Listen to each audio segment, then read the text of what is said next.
Why do I believe in co-ops? Because co-ops are the self-generated defensive organizations of people under siege by capital. That has always been the case. Coming out of the heart of the 19th century, in every country in the world where capital had its claws, its talons, co-ops, consumer co-ops, producers co-ops rose up to defend the living conditions of people under the siege by that monster. It was not a gift from some benevolent middle-class reformers, but was self-generated by people from the bottom up to take charge of what they ate, what they consumed, what they bought, and what they produced, part of the working class, not the middle-class movement.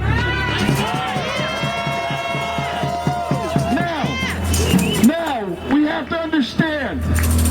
I want to ask a question here. What was Scott Walker's campaign slogan? Open for business. Open for business.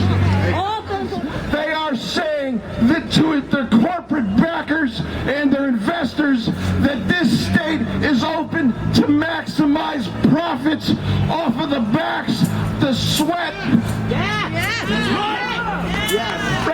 of the entire state, of every working person, and underemployed and poor and disabled, all of us.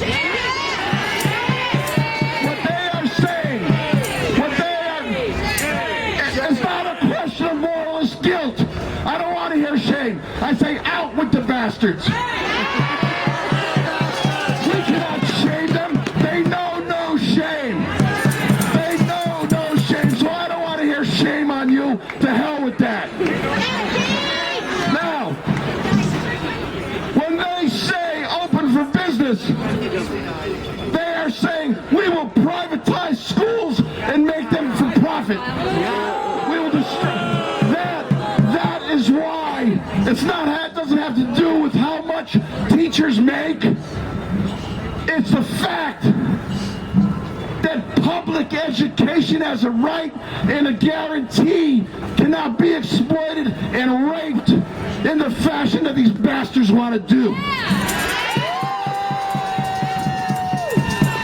When they say decertify and destroy unions, they're saying we have to get rid of unions because unions are the one organized force of the working class in this state that will collectively resist. Yes. Now, I said I'm a historian. My entire adult life, I have studied the history of popular mass movements from below. And we have a lot to learn, a lot to relearn, to retake, to regain, to re-educate ourselves on what generations ago in this state, this nation, in the world taught us about how to fight these bastards. Yeah.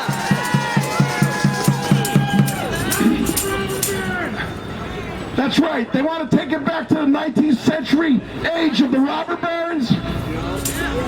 We have to rediscover and relearn the tactics of the popular movements that fought the robber barons. Yes. And what are those tactics? The strike, the boycott, the direct action. Now, somebody said recall. There's a direct relationship between the movement within the parliamentary electoral system to recall and the mass movement, this popular movement that energizes that recall initiative. Yeah. The state of Wisconsin, and what became known as Lafayette progressivism, pushed from below. Again, it wasn't the genius of people sitting up on Bascom Hill, because it came out of the socialist movement out of Milwaukee originally. Wisconsin had the first recall legislation in the entire country.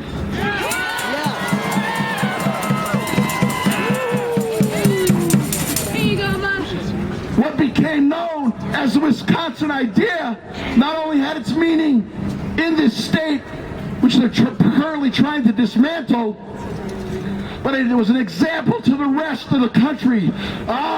The people of Wisconsin have a good idea. That's right! At a time when every legislature and state house in the country was run by boss political machines for corporate bought and paid for by corporate interests, the good state of Wisconsin, the people of Wisconsin said, hell no. Hell no. We're going to actualize. We're going to revitalize. We're going to give real meaning to democracy. Yeah. Yeah. Let me finish up. And that is, I said before that I've been a student of these movements. I never thought in my entire life that I would ever see something like this, and I've been so fucking happy.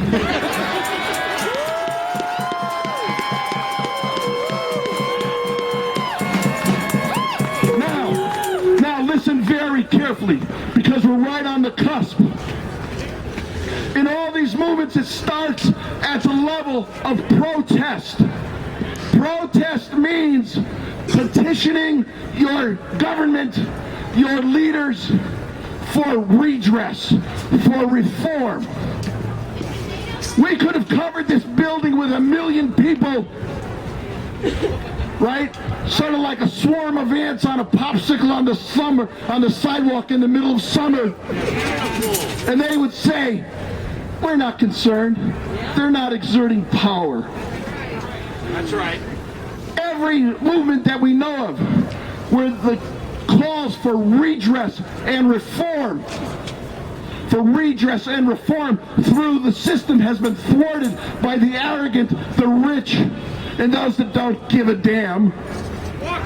Every movement that we know of where that call for redress and reform is thwarted has and must move to a different level called resistance. Resist!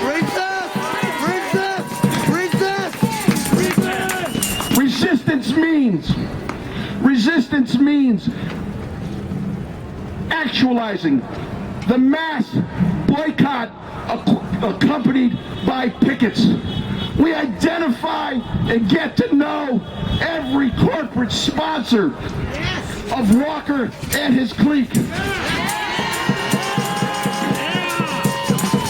And we not only say we are not buying your crap, but we're going to shut them down.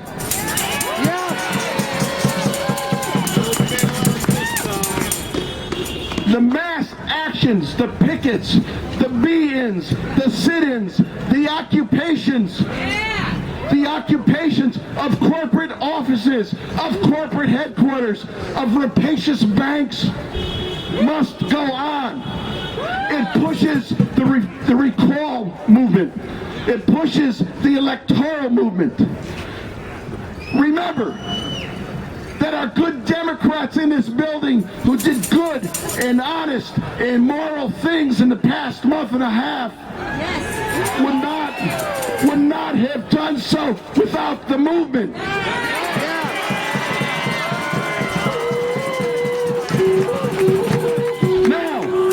Now, those of you that are going to focus on recall, do what you must. Do what you must. We're all part of the same movement. But those of you who are serious about exerting real social and political power must move to a level of resistance. When they say Wisconsin is open for business, we must say no business as usual. No business as usual. No business as usual. No business as usual.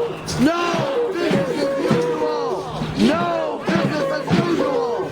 No business as usual. Brothers and sisters, is not just Madison. This is not just Dane County. This is not just the state of Wisconsin, but the entire nation and a good part of the world is looking to what we do here to say, to hell with you. To hell with you, Scott Walker. To hell with you, Scott Walker's darling, the Alberta Clipper. To hell with you, the Boss Tweed Ring, revived, known as the Fitzgeralds, Daddy Cop and his thug sons. To hell with you, to hell with you, Glenn Grothman, you pre-Enlightenment man. And to hell with you, your corporate backers, those corporate backers who will take everything, every last dime out of our hides, and those of us who don't have a dime that they can't rip off. Oh, let's talk about those tax privileges. Right? Don't get me going.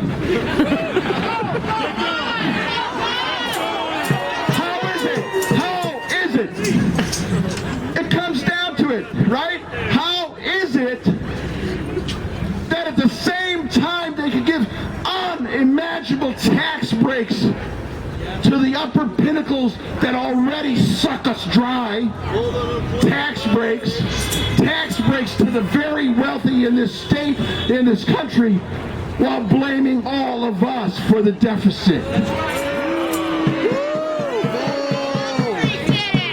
Again, organize, self-organization is the essence. We have to organize ourselves. Hey, one final thing and then I'll shut up. Keep going. Big Bill Haywood, the great leader of the industrial workers of the world, the most militant part of the working class movement in the pre-World War I era, said two connected things. Number one, the brains of the boss are under the worker's cap. What that means is that those who will exploit and own and beat and jail and kill us if we resist, they don't know crap. That everything they know, not only do they extract their wealth from our hides, but they extract the brain, the knowledge of the working class and expropriate it as their own.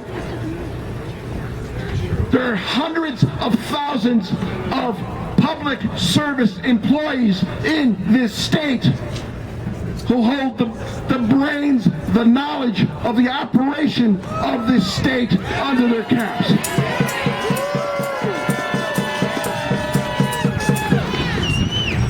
Haywood said a second thing, real important for the service sector.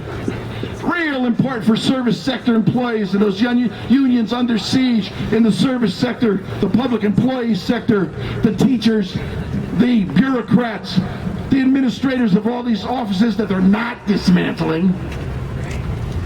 Haywood said the most effective weapon of workers is to fold your arms and put your hands in your pockets. Yeah, all right, you can't go out. They're going to pass these regulations that if you miss a day and you don't have some fraudulent doctor's excuse, that you could get your ass fired. Well, slow the shit down. Pull the plug. Pull the plug. No business as usual. No business as usual. No business as usual. No business as usual. Thank you, brothers and sisters.